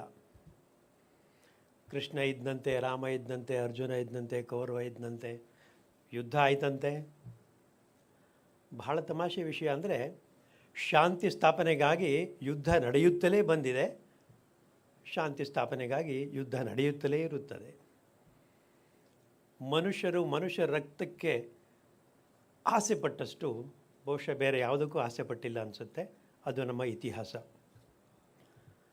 ನಾವಿವತ್ತು ಇಲ್ಲಿ ಸೇರಿರೋ ಎಷ್ಟು ಪುಣ್ಯಾತ್ಮರು ಅಂದರೆ, ನಾನು ಈ ಕಾರ್ಯಕ್ರಮದ ಆಮಂತ್ರಣ ಪತ್ರಿಕೆಯನ್ನು ಒಬ್ಬ ಹಿರಿಯ ವಕೀಲ ಮಿತ್ರರಿಗೆ ಕೊಡೋಕ್ಕೆ ಹೋದಾಗ, ನೀವೇನ್ರಿ ನೀವು ಸಿರ್ಸೆ ಕಡೆ ಹೆಗಡೆಯವರಲ್ವಾ, ಈ ಗೋಪಿವಲ್ಲಭ ಅಯ್ಯಂಗಾರ್ ನಿಮ್ಮ ಫ್ಯಾಮಿಲಿಯವರಾ, ನಿಮ್ಮ ಕುಟುಂಬಸ್ಥರ ಕೇಳಿದರು. ಇಲ್ಲ ಸರ್, ನಾನು ವಕೀಲರ ಜಾತಿಯವನು. ಸೊ ಅವರು ಈ ವಕಾಲತ್ತಿನಲ್ಲಿ ಬಹಳಷ್ಟು ದೊಡ್ಡ ಸ್ಥಾನವನ್ನು ಅಲಂಕರಿಸಿದವರು, ಅದು ನಮ್ಮ ಸಂಬಂಧ ಅಂತ ಹೇಳಿದೆ. ಓ ಹಾಗ ಅಂತಂದರು. ಹಿರಿಯರ ಜೀವನ ನಮಗೆ ಜೀವನ ಸ್ಫೂರ್ತಿಯನ್ನು ನೀಡುತ್ತೆ. ಅಷ್ಟೇ ಅಲ್ಲ, ನಾವು ಹೀಗೆ ನಮ್ಮ ಬದುಕನ್ನು ರೂಪಿಸಿಕೊಳ್ಳಬಹುದು ಅನ್ನೋ ಒಂದು ಕಲ್ಪನೆಗೆ ಭರವಸೆ ಕೊಡುತ್ತೆ. ನಾಳೆ ಅನ್ನುವುದು ಭರವಸೆ, ನಿನ್ನೆ ಅನ್ನುವುದು ನೆನಪು, ಎರಡರ ಮಧ್ಯೆ ನಮ್ಮ ಜೀವನ ನಡೀತಾನೆ ಇರುತ್ತೆ. ಸ್ನೇಹಿತರೆ, ಈ ಒಂದು ಪುಣ್ಯದ, ಈ ಒಂದು ಸಂತೋಷದ, ಈ ಒಂದು ಸಮಾರಂಭ ನಿಮ್ಮೆಲ್ಲರನ್ನ ಇಷ್ಟು ಒಬ್ಬೊಬ್ಬರನ್ನ ನಾನು ಎಲ್ಲ ಹೆಸರು ಹೇಳ್ತಾ ಹೋದರೆ ಒಂದು 60 ನಿಮಿಷ ಬೇಕಾಗ್ಬೋದು. 150ಕ್ಕಿಂತ ಹೆಚ್ಚು ಜನ ಇದ್ದೀರಿ ಇಲ್ಲಿ. ಒಬ್ಬರಿಗಿಂತ ಒಬ್ಬರು ಪ್ರತಿಭಾವಂತರು, ಒಬ್ಬರಿಗಿಂತ ಒಬ್ಬರು ಪುಣ್ಯಾತ್ಮರು, ಒಬ್ಬರಿಗಿಂತ ಒಬ್ಬರು ಸಂಸ್ಕಾರವಂತರು, ಒಬ್ಬರಿಗಿಂತ ಒಬ್ಬರು ಜೀವನವನ್ನು ಮಾದರಿಯಾಗುವ ಹಾಗೆ ಕಟ್ಟಿಕೊಂಡು ನಿಂತವರು. ನಿಮ್ಮೆಲ್ಲರ ಎದುರಿಗೆ ನಿಂತು 4 ತೊದಲು ನುಡಿ ಮಾತಾಡುವಂಥ ಈ ಸೌಭಾಗ್ಯಕ್ಕಾಗಿ ನಾನು ನನ್ನ ಜೀವನದ ಎಲ್ಲ ಹಿರಿಯರಿಗೆ, ನನ್ನ ಕುಟುಂಬದ ಪಾಲಕರಿಗೆ, ನನ್ನ ಎಲ್ಲ ಹಿರಿಯರಿಗೆ, ಮಿತ್ರರಿಗೆ ಆಭಾರಿಯಾಗಿದ್ದೇನೆ ಈ ಕ್ಷಣದಲ್ಲಿ. Justice K.R. ಗೋಪಿವಲ್ಲಭ ಅಯ್ಯಂಗಾರ್, ನನಗನ್ಸುತ್ತೆ ಈ ಕ್ಷಣದಲ್ಲಿ ಅವರು ಇಲ್ಲಿ ಹತ್ತಿರದಿಂದ, ನಮಗೆಲ್ಲ ಫೋನ್ ನೆಟ್ವರ್ಕ್ ಸಿಗತ್ತಲ್ಲ, ಅದಕ್ಕಿಂತ ಒಂಚೂರು ಲೆವೆಲ್ ಮೇಲೆ ಲೇಯರಿಂದ ನಮ್ಮನ್ನೆಲ್ಲ ನೋಡಿ ಆಶೀರ್ವಾದ ಮಾಡ್ತಾಯಿದ್ದಾರೆ. ಹಾಗೂ ನನಗನ್ಸುತ್ತೆ ನಾಳೆಗಳು ಒಳ್ಳೆಯವರ ಕೈಯಲ್ಲಿದೆ ಅಂತ ಅವರ ಆಶೀರ್ವಾದ ಪೂರ್ವಕವಾಗಿ ನಮಗೆ ಹೇಳ್ತಾ ಇದ್ದಾರೆ ಅಂತ ಅನಿಸುತ್ತೆ. The future of the people, the future of the country, future of the world is really in safe hands ಅನ್ನುವ ಭರವಸೆ ಅವರಿಗಿದೆ ಅನ್ನೋ ಒಂದು ಆಸೆ ನನಗೆ ಬರ್ತಾ ಇದೆ. ಜಸ್ಟಿಸ್ ಅರವಿಂದ್ ಕುಮಾರ್ ಸಾಹೇಬರು ಎಷ್ಟು ಅದ್ಭುತವಾಗಿ ಮಾತಾಡಿದರು. ಹೊಸ ಆಲೋಚನೆಗಳನ್ನು ಮತ್ತು ಜರ್ನಲಿಸಮಿನ ಮಹತ್ವವನ್ನು, ವಕಾಲತ್ತಿನ ಸಾಧ್ಯತೆಯನ್ನು ನಮ್ಮೆಲ್ಲರಿಗೂ ತಮ್ಮ ವಿದ್ವತ್ಪೂರ್ಣವಾದ, ಅನುಭವಪೂರ್ಣವಾದ ಹಾಗೂ ಅಷ್ಟೇ ಮನಮುಟ್ಟುವ ಹಾಗೆ ಎಕ್ಸ್ಪ್ಲೇನ್ ಮಾಡಿದ್ದಾರೆ. ಸರ್, ಮೈ ಲಾರ್ಡ್, ತಾವು ನಮ್ಮ ವಿನಂತಿಯನ್ನು ಒಪ್ಪಿ ಈ ಒಂದು ಅದ್ಭುತ ಕ್ಷಣಕ್ಕೆ, ಈ ಒಂದು ಜ್ಞಾನದಾಸೋಹಕ್ಕೆ ಸಾಕ್ಷಿಯಾಗಿ ನಮ್ಮೆಲ್ಲರನ್ನು ಮುನ್ನಡೆಸುವ ಶಕ್ತಿಯಾಗಿ ತಾವು ಇಲ್ಲಿ ಬಂದು ನಮ್ಮೆಲ್ಲರನ್ನು ಹುರಿದುಂಬಿಸಿದ್ದೀರಿ, ಆಶೀರ್ವದಿಸಿದ್ದೀರಿ. ಹಾಗಾಗಿ ವಕೀಲ ವಾಹಿನಿಯ ಪರವಾಗಿ ಶ್ರೀ ಗೋಪಿವಲ್ಲಭ ಅಯ್ಯಂಗಾರ್, K.G. ರಾಘವನ್ ಸರ್, ಎಲ್ಲರ ಕುಟುಂಬದ ಎಲ್ಲರ ಪರವಾಗಿ, ನಾನು ವೈಯಕ್ತಿಕವಾಗಿ ಹಾಗೂ ನನ್ನೆಲ್ಲ ಬಳಗದ ಪರವಾಗಿ ನಿಮಗೆ ಅನಂತ ವಂದನೆಗಳನ್ನು ಅರ್ಪಿಸ್ತೇನೆ.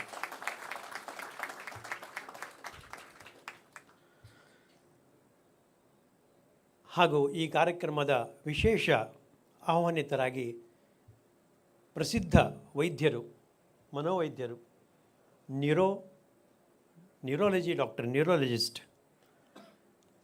ಮನಸ್ಸು ದೇಹ ಎಲ್ಲದಕ್ಕೂ ಔಷಧಿ ಕೊಡುವ ಡಾಕ್ಟರ್ ಪ್ರತಿಮಾ ಮೂರ್ತಿ, ಅಸಾಧಾರಣ ವ್ಯಕ್ತಿತ್ವದ ಡಾಕ್ಟರ್ ಪ್ರತಿಮಾ ಮೂರ್ತಿಯವರು ನಮ್ಮ ಕೋರಿಕೆಯನ್ನು ಮನ್ನಿಸಿ ನಮ್ಮ ಆಹ್ವಾನಕ್ಕೆ ಹೋಗೊಟ್ಟು ಬಂದಿದ್ದೀರಿ. ನಿಮ್ಮ ಆತ್ಮೀಯವಾದ ನೆನಪುಗಳನ್ನು ನಮ್ಮೆಲ್ಲರ ಜೊತೆ ಹಂಚಿಕೊಂಡಿದ್ದೀರಿ. ಹಾಗಾಗಿ ನಾನು ವಕೀಲರ ವಾಹಿನಿಯ ಪರವಾಗಿ, ಇಲ್ಲಿ ನೆರೆದಿರುವ ಎಲ್ಲ ಮಹನೀಯರ ಪರವಾಗಿ ಹಾಗೂ ನನ್ನ ವೈಯಕ್ತಿಕವಾಗಿ ನಿಮಗೆ ಅನಂತ ವಂದನೆಗಳನ್ನು ಅರ್ಪಿಸ್ತೇನೆ. ಇಂಥ ಅವಕಾಶಗಳು ಸಿಗೋದಿಲ್ಲ, ಲೈಫಲ್ಲಿ ಯಾವುದೇ ಅವಕಾಶಗಳು ಸಿಗೋದಿಲ್ಲ. ನಾವು ಸುಮ್ಮನೆ ಕೂತರೆ ಯಾವುದು ಹಿಂಗೆ ಬಂದು ಇದು ತಗೋ ಮಾಡು ಸಿಗುತ್ತೆ ನಿನಗೆ ಅನ್ನುವಷ್ಟು ಅದೃಷ್ಟವಂತರೂ ನಾವಲ್ಲ. ಯಾರೋ ಮಹಾತ್ಮರು ಹೇಳಿದ ಹಾಗೆ ಅವಕಾಶಗಳನ್ನ ಸೃಷ್ಟಿಸ್ಕೋಬೇಕು ಅಂತ.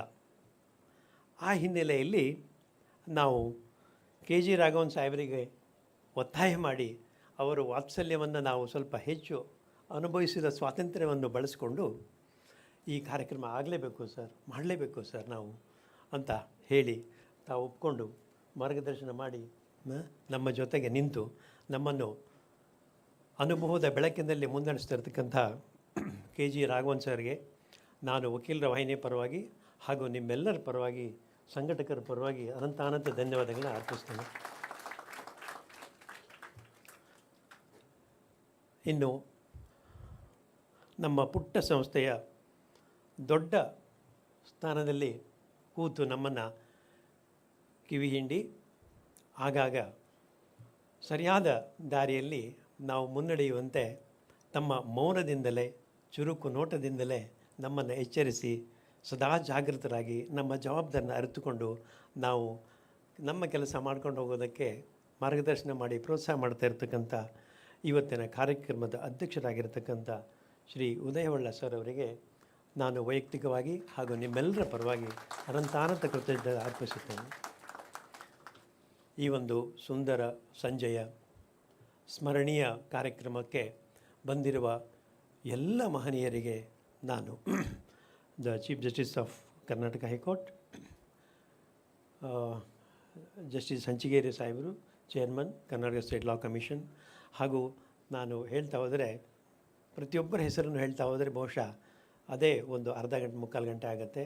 ಹಾಗಾಗಿ ಇಲ್ಲಿ ಬಂದಿರುವ ಎಲ್ಲ ನನ್ನ ಸ್ನೇಹಿತರಿಗೆ, ನನ್ನ ಹಿತೈಷಿಗಳಿಗೆ, ನನ್ನ ಬಂಧುಗಳಿಗೆ, ನನ್ನ all the honourable judges of the high court, all the designated senior advocates of the high courts, ಎಲ್ಲರನ್ನೂ ನಾನು ಅಷ್ಟೇ ಕೃತಜ್ಞತೆಯನ್ನು ಸ್ಮರಿಸುತ್ತಾ ನಿಮ್ಮೆಲ್ಲರ ಸಹಾಯ, ಸಹಕಾರ, ಮಾರ್ಗದರ್ಶನ, ಪ್ರೋತ್ಸಾಹ ನಮ್ಮ ಈ ಪುಟ್ಟ ವಕೀಲರ ವಾಹಿನಿ ಸಂಸ್ಥೆಗೆ ಬೇಕು. ಇದನ್ನು ಬೆಳೆಸಿ ಉಳಿಸಿ ನಾವು ಕಾಲದಲ್ಲಿ ಮುಂದೆ ಹೋಗ್ತಾ ಇರ್ತೀವಿ. ಇಲ್ಲಿ ಈ ಪುಸ್ತಕ ಎಲ್ರಿಗೂ ಸಿಗುತ್ತೆ ಮತ್ತು ಜೂನ್ ತಿಂಗಳ ವಕೀಲರ ವಾಹಿನಿ ಸಂಚಿಕೆ ಕೂಡ ಎಲ್ರಿಗೂ ಸಿಗುತ್ತೆ. ಇದರೊಳಗಡೆ ನಾವು ನೋಡುವ KG ರಾಘವನ್ ಅಷ್ಟೇ ಅಲ್ಲ, ನಾವು ನೋಡದಿರುವ KG ರಾಘವನ್ ಸಾಹೇಬರು ಕೂಡ ಒಳಗಿದ್ದಾರೆ. ಅವರನ್ನೆಲ್ಲರೂ ನಾವು ನೋಡಬಹುದು. ಹಾಗೂ ಎಲ್ರಿಗೂ ನಾನು ಕೃತಜ್ಞತೆ ಅರ್ಪಿಸ್ತೇನೆ. ಕರ್ನಾಟಕದ ಪ್ರಾಮಾಣಿಕ ಪತ್ರಿಕೆಗಳಲ್ಲಿ ಒಂದಾದ ಪ್ರಜಾವಾಣಿಯ ಮಾಲಕರು, ಪ್ರಜಾವಾಣಿಯ ಸಂಪಾದಕರು, ಡೆಕ್ಕನ್ ಹೆರಾಲ್ಡ್ನ ಮಾಲಕರು ಆಗಿರ್ತಕ್ಕಂಥ ನನ್ನ ಹಿತೈಷಿಗಳಾಗಿರ್ತಕ್ಕಂಥ ಶಾಂತಕುಮಾರ್ ಸರ್ ಬಂದಿದ್ದೀರಿ. ನಿಮ್ಮನ್ನು ನಾನು ಎಲ್ಲರ ಪರವಾಗಿ ಕೃತಜ್ಞತೆಯಿಂದ ವಂದಿಸ್ತೇನೆ. ಸೌಂದರ್ಯ ಗ್ರೂಪ್ ಆಫ್ ಇನ್ಸ್ಟಿಟ್ಯೂಷನ್ಸ್ ಸುಮಾರು ಒಂದು 15,000 ಮಕ್ಕಳು ಓದುವಂಥ ಸಂಸ್ಥೆಯನ್ನು ಕಟ್ಟಿ ಬೆಳೆಸಿದ ಮಹಾನ್ ಕನಸುಗಾರ ಶ್ರೀ ಸೌಂದರ್ಯ ಮಂಜಪ್ಪ ಅವರು ಬಂದಿದ್ದೀರಿ. ಹಾಗೂ ನನ್ನ ಸ್ನೇಹಿತ ಕೀರ್ತನ್ ಕುಮಾರ್ ಬಂದಿದ್ದೀರಿ. ನಿಮ್ಮನ್ನು ಕೂಡ ಅಷ್ಟೇ ಕೃತಜ್ಞತೆಯಿಂದ ಈ ಕ್ಷಣದಲ್ಲಿ ನಿಮಗೂ ಕೂಡ ಥ್ಯಾಂಕ್ಸ್ ಹೇಳ್ತೀನಿ.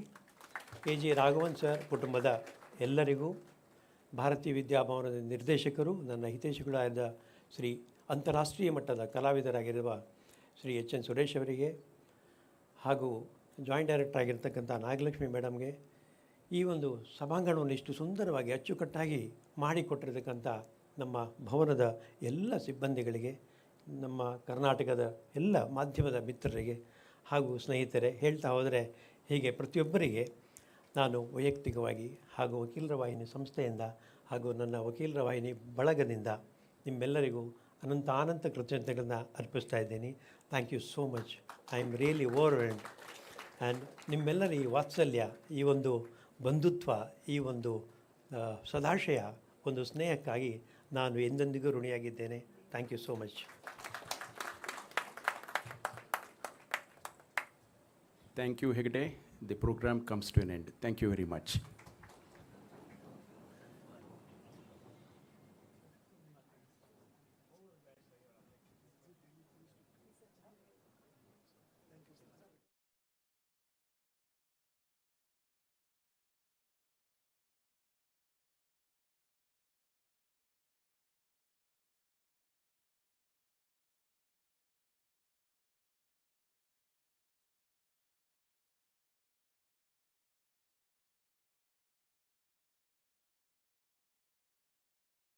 ಮೈಕ್ ಇದೆಯಾ? ಸ್ನೇಹಿತರೆ, ನಮ್ಮ ಇವತ್ತಿನ ಮುಖ್ಯ ಅತಿಥಿಗಳು ಗಣ್ಯರು ಕೂತಿರ್ತಾರೆ. ಯಾರಾದರೂ KGR ಫ್ಯಾಮಿಲಿಯವರಾಗಿರಲಿ ಅಥವಾ ಯಾರೇ ಸ್ನೇಹಿತರಾಗಿರಲಿ,